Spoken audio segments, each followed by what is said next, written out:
Hello learners, in today's video we are going to discuss about Of Revenge by Francis Bacon. Of Revenge is one of his most powerful moral essay. In this essay, Bacon discusses the nature, motives and consequences of revenge. So this essay is most powerful and famous essay by Francis Bacon और इस essay में bacon ने discuss किया है revenge के nature, उसके motive और उसके कॉन्सिक्वेंसेस मतलब रिजल्ट को. He argues that revenge is a kind of wild justice, something that seems natural to human emotion but goes against reason, law and morality. इस ऐसे में बेकन ने ये आर्ग्यूमेंट प्रेजेंट किया है कि कैसे रिवेंज जो है वो एक वाइल्ड जस्टिस होता है जो आपको नेचुरल दिखता है ह्यूमन इमोशन में, पर कभी कभी रिवेंज जो है वो आउट ऑफ रीज़न होता है या फिर रीज़न और लॉ या मोरालिटी के अगेंस्ट होता है. So I have divided this essay in some major point. First point is meaning of revenge. Revenge means taking personal justice by punishing someone who has done wrong to you, according to Bacon. Revenge का मतलब होता है कोई personal justice लेना, किसी को punish करके जिसने आपके साथ गलत किया है. Bacon calls it a kind of wild justice. It appeals to natural human feeling but disturb the order of law and reason. Bacon इसको wild justice का एक kind बोलते हैं रिवेंज को. Why? क्योंकि ये natural दिखता है human feelings को but ये law and reason का जो order है उसको disturb कर देता है. According to him, forgiveness shows true greatness of mind while revenge keeps one trapped in anger. According to Bacon वो कहते हैं कि जो फॉरगिवनेस है, माफ़ कर देना किसी को, और वो हमारे माइंड के ग्रेटनेस को दिखाता है, जबकि रिवेंज जो है वो हमारे माइंड को, हमारे थॉट्स को एंगर में ट्रैप्ड कर देता है, मतलब गुस्से में हमें जकड़ लेता है. I quote down a line from this essay, which is revenge is a kind of wild justice which the more man's nature runs to, the more ought and law need it out.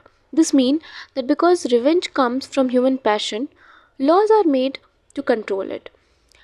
इस line का मतलब है कि revenge क्योंकि human passion की वजह से आता है, ह्यूमन पैशन की वजह से कहीं ना कहीं रिवेंज का बर्थ होता है, इसलिए लॉ इसीलिए बनाए जाते हैं ताकि हम ह्यूमन पैशन को या फिर जो रिवेंज वाला जो बिहेवियर है उसको कंट्रोल कर सकें. Next point is beckons view on revenge. What beckons think about revenge. So Bacon believes that revenge does not bring peace. It only continue the cycle of hatred. Bacon के according revenge जो है वो कभी भी piece नहीं लेके आता. वो कहीं ना कहीं जो हेट्रेट है, जो एक दूसरे के प्रति जो नफ़रत है, उसको कंटिन्यू करने का प्रोसेस होता है.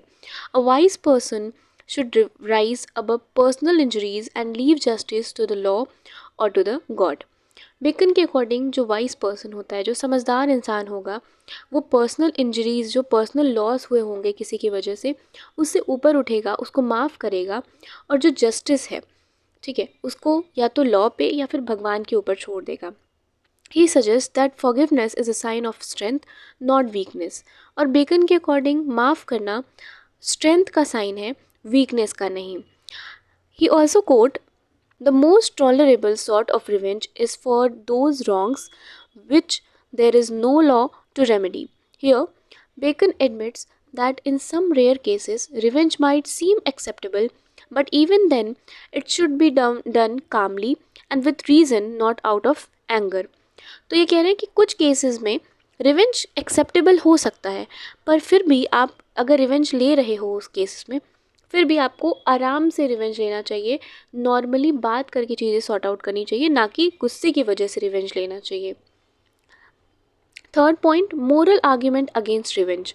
सो बेकन ने एक मोरल आर्ग्यूमेंट भी दिया है रिवेंज के लिए. बेकन कहते हैं that revenge harms the avenger more than the victim because it fills the mind with bitterness. Bacon कहते हैं कि जो बदला लेने वाला पर्सन होगा, वो रिवेंज जो है वो उसको ज़्यादा हार्म करेगी इंस्टेड ऑफ दैट पर्सन जिससे हम बदला ले रहे हैं, क्योंकि हमारे अंदर उस इंसान के लिए इतनी कड़वाहट होगी, जो कड़वाहट हमें ही कहीं ना कहीं हार्म कर रही होगी, क्योंकि हम रिवेंज लेना चाहते हैं.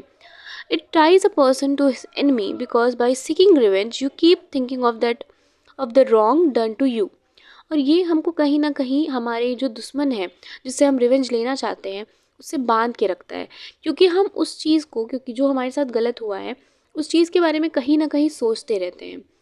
Forgiveness on the other hand frees the mind and bring inner peace. और माफ़ी जो है वो कहीं ना कहीं हमारे माइंड को इस हेट्रेड से और इस थॉट से कि हमारे साथ गलत हुआ है इससे फ्री करती है और हमारे अंदर इनर पीस लेके आती है। He also coated, he that studied revenge kept his own wound greens. This famous line means that a person who constantly thinks about revenge never allows his wounds to heal. Bacon कहते हैं कि जो person constantly revenge के बारे में सोचता रहता है वो अपने घाव को कभी हील नहीं होने देता, वो अपने वुंड्स को, अपने चोट को कभी हील होने का टाइम ही नहीं देता। Fourth point, he told us about the difference between private and public revenge. Bacon makes a difference between private revenge done by individuals and public revenge done by the state. सो यहाँ पे bacon जो है वो दो तरह की revenge के बारे में बात कर रहे हैं। First is public revenge and second is private revenge. Public revenge वो है जो किसी स्टेट ने, मतलब कोई ऑफिशियल जो है, कोई अथॉरिटी है, वो अगर किसी से रिवेंज ले रहा है। प्राइवेट रिवेंज वो है जो कोई इंडिविजुअल ले रहा है। सो प्राइवेट रिवेंज के बारे में ये कह रहे हैं कि private revenge is immoral and destructive but public revenge punishment gives by law a government is just and necessary for maintaining social order। ये कहते हैं कि प्राइवेट रिवेंज जो है वो कहीं ना कहीं इमोरल होता है और डिस्ट्रक्टिव होता है, और जो पब्लिक रिवेंज होता है वो लॉ या गवर्नमेंट की वजह से जो पनिशमेंट मिलती है उसको ये कह रहे हैं। और पब्लिक रिवेंज जो है वो नेसेसरी है सोशल ऑर्डर को मेंटेन करने के लिए। लेकिन जो प्राइवेट रिवेंज होता है, जैसे कि हमारा अगर किसी ने बुरा किया है तो हम उसको प्राइवेटली भी, अगर हम उससे रिवेंज लेने की कोशिश कर रहे हैं, उसका कुछ नुकसान करने की कोशिश कर रहे हैं, तो वो कहीं ना कहीं गलत होता है और उसमें हमारा नुकसान ज़्यादा होता है। पर अगर आप पब्लिक रिवेंज की बात करो तो वो जो पनिशमेंट दूसरे इंसान को जिसने हमारे साथ गलत किया है उसको अगर लॉ या गवर्नमेंट उस पर्टिकुलर पर्सन को अगर पनिशमेंट दे रही है तो वो सही है अकॉर्डिंग टू बेकन, बिकॉज वो सोशल ऑर्डर को मेंटेन करता है। Last point is about the role of forgiveness. Bacon praises those who can forgive their enemies. Forgiveness reflects maturity, nobility and wisdom. Bacon के अकॉर्डिंग जो इंसान अपने दुश्मन को माफ़ कर सकता है वो उनके लिए बहुत अच्छा है, और उन्होंने उसकी तारीफ़ करी है क्योंकि फॉरगिवनेस बेकन के अकॉर्डिंग मैच्योरिटी, नोबैलिटी और विजडम को दिखाता है। He also quoted a religious idea जो कि है, it is the glory of a man to pass by an offence. This means true honor lies in ignoring insult rather than avenging them। ये कह रहे हैं कि एक अच्छाई, एक इंसान की अच्छाई वहाँ पे दिखती है जब वो किसी इंसल्ट को इग्नोर करता है इंस्टेड ऑफ उस चीज़ का बदला लेने के। So this is about Of Avenger by Francis Bacon. If you have any doubt, any query about this topic or any particular topic, you can comment below. And there is a link of my Telegram channel in the description. Please follow me there and have a nice day.